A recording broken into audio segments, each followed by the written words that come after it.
bad things are it's so isolated that you can't build it into any kind of workflow. So everything that you do in the IDE of AppScript, you can't do anything outside it. You can't connect it to anything. And of course, it's got an execution window, which gets on some people's nerves as well. So on the Workspace API side, the good thing is the flexibility around where you can use it. The bad thing is that it's fairly inconsistent. The APIs are constructed differently. You use them differently. And there's a complication around authentication and so on that you don't have on AppScript. So what we're trying to do with GasFix is to keep the good things. The good things I see is the intent clarity of AppScript. So it's easy to see what we're trying to do with it. And also get the environment flexibility and get the workspace APIs. So we keep the good stuff, we get rid of the bad stuff. So just to illustrate that, this is a script that does a very simple thing. Writes a document, and appends a paragraph to it, changes the font. On the left-hand side, you can scan the code. You can see very quickly what it's doing, even if you haven't ever seen it before. On the right-hand side, it's the same thing using the API. And of course, when you start thinking about using GenAI to make this code, they could do the same. They could easily write both codes. But if you're a citizen developer in particular, if you see the stuff on the left-hand side, you feel comfortable about running that. You see the stuff on the right-hand side, you say, well, I've no idea what that's doing, so I don't think I'm going to touch it. So using AppScript natively gives you the ability to trust where you're going to run if it's being generated by someone else. In this case, by Gemini. Okay, so let's talk about how it works. So the design principle around this is that whatever you run, either in live AppScript or in GasFix, will do the same thing. So how it works is that you write native AppScript simple code as normal. You run it in your local development environment on Node or whatever.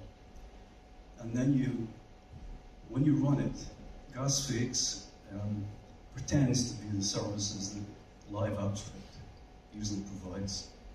And it does that by translating those things into Workspace API calls and doing that. It takes care of all the async to sync dance and everything, and returns the response as if it had come back from AppScript.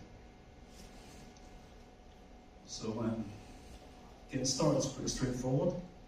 It's got a CLI, just as a lot of Google admin apps have, like gCloud or Firebase or something. Use it to initialize the environment, do your authentication, and then you write your AppScript code, and any project that you've got, you just add the package to your app, and you're good to go. So the difference, all you have to do to make it work is you write your AppScript code, which is an example of one here. You import the package at the beginning, and that's it, nothing more. It's also got CLI, as I mentioned, but not only does it to use it for admin, you can use it to run actual code. So now that means that you can provide input to it from the terminal, you can run the code, and you can capture the output.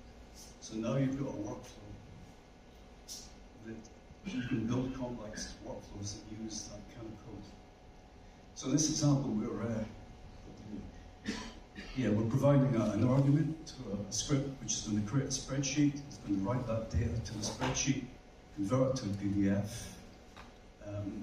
convert that to base64, download it, put it through a bunch of local shell commands, and we get a local version of the PDF file on our machine. So this is it happening. It's pretty quick, so that's it done, and it's created the PDF file of the spreadsheet that we just made with the argument that we provided. So you can see there's a great opportunity for building very simple workflows using simple AppScript code. So let's start talk about how that affects using GenAI in the workspace environment. So one of the problems that, well, I don't know if it's a problem, but one of the things that happens when you use AppScript is if you want to, let's say, do a simple thing, update the font of the file, you think that's going to be pretty straightforward, but then you get this. It says, okay, so you want to update that file? No problem, but I'm going to do anything I want, do anything I want. And that's kind of scary, especially to, again, a citizen developer to say, well, I don't really think I want to do that, especially if you hadn't written the code in the first place. So this is the problem that we're trying to tackle with GasFix, in addition to the ability to, make workflows and so on. So the difference between running this kind of code in the AppScript IDE and the AppScript runtime is that if you're using Gemini, you're going to be creating code, pasting it into the IDE, running it, hope it works, hope it doesn't do bad things.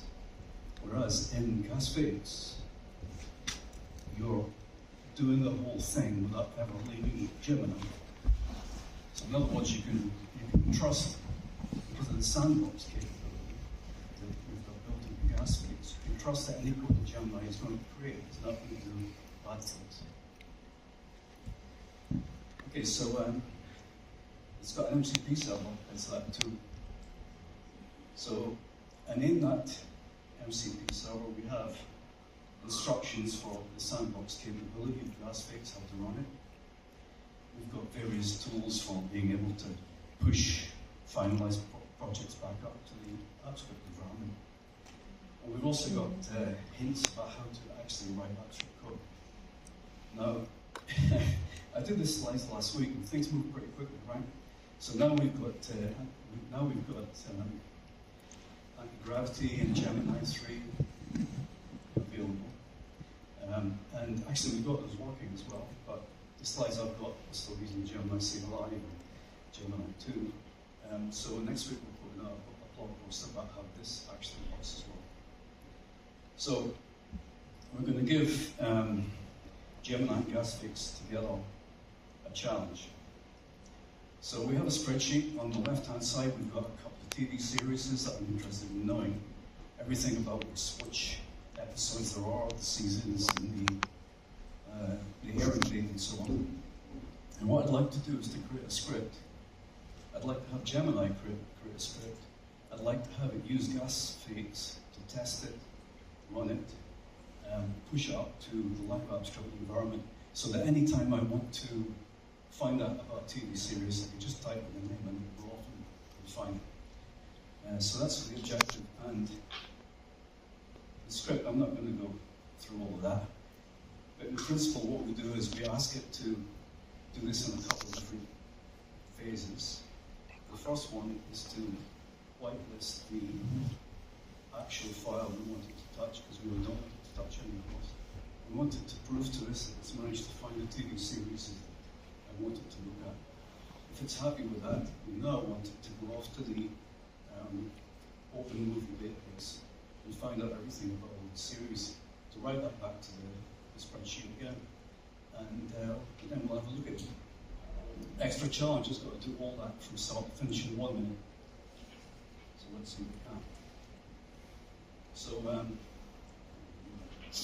So the first thing it does is to tell Gemini where to find those instructions that we just looked at. And I've wasted 15 seconds of my slow typing already, so let's see if it can make it up.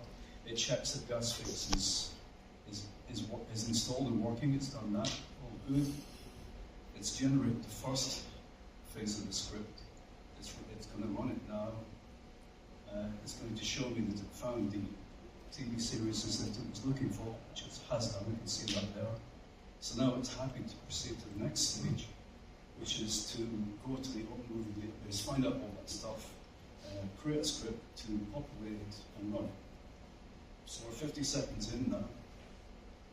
It looks like it's created the script. It's running it now to see if it works. And there it goes. And we're done. So that's from start to finish in a minute. We've given it instructions, we've updated spreadsheets. So this is the spreadsheet. You can see that it's populated all the episodes. as we asked it to do. Now, what I would probably do at this stage is to go off and maybe update that a little bit and add it to my calendar so I can go and watch it at the right time. So we're going to now push this up to AppScript, make sure it does the same. I've cleared out what we just did, and just to make sure it's generalized, I'm adding another TV series to there. So what we're going to do now is that script that we've written in the whole GasFace Gemini ecosystem, we're going to push it up to the live AppScript. So that's happening now. And we're now going to run it again, but this time using the live AppScript runtime as opposed to the local NodeFakes version. So that's in the IDE now, the AppScript. It's a little bit longer than this to run. Let's do it now, and we're going to look at go back to the spreadsheet and make sure that it's worked. So this is the three constitute the TV series that we believe, and hopefully it's added the new Yellowstone is there now as well. So it did the whole thing. We've got it deployed in AppScript in time we want, and we're good to go. So that whole kind of way of working, of never leaving Gemini CFR, and having a sandbox to protect everything, gives the citizen developers that kind of confidence that it's okay to use Gen AI code, and it won't do a bad thing. And I think that's a good start for them. So, granular sandbox controls, talked a bit about the sandboxes. Let's find out what we can do there. You can enable or disable entire services. So, if you only want to update a spreadsheet, you can just say, okay, only do spreadsheet stuff. Don't send me mails. Don't touch my slides, things like that. By default, GasFace will only allow you to touch the files it's created during that session. And of course, you can whitelist specific files to go in there. You can even whitelist specific methods. So, for example, if you're only updating the font, that just means that you're only going to enable the methods that do that and nothing else. So you feel confident you won't do bad things again. Okay, so in terms of the size of AppScript, it's pretty big. So we've had to replicate that in GasFace. I won't go through all of this, but in principle, there's 6,708 methods that we're aiming to replicate. We've done 1560 of them. And of course, it's kind of heavy going some of it, but we're getting there. And of course, we've concentrated on the things that are most used and we leave the exotic stuff to later on. Now, the key to success is to make sure that exactly the same thing happens on GasFace as it does on AppScript. And so we've got a massive bunch of tests that we run every time we update. So that's that. And final, I think it's my final slide. Now we've focused on writing scripts that will eventually lead to AppScript. But of course, that isn't necessary because now we can write code in AppScript. We know we need to use AppScript. We can run it on VM or Kubernetes or Cloud or sports containers. And we can even run it on AWS or Azure or something if you're that way inclined. And finally, of course, you can create a variable in that. But instead of doing the computation of the workspace API, you can actually write the workspace pieces in AppScript and just build that into your app. So that's the last slide, yeah. That's the GitHub repo if anybody wants to have a look at it. We are very open to having new collaborators if you want to write a few things, and feel free, fork it, let us know.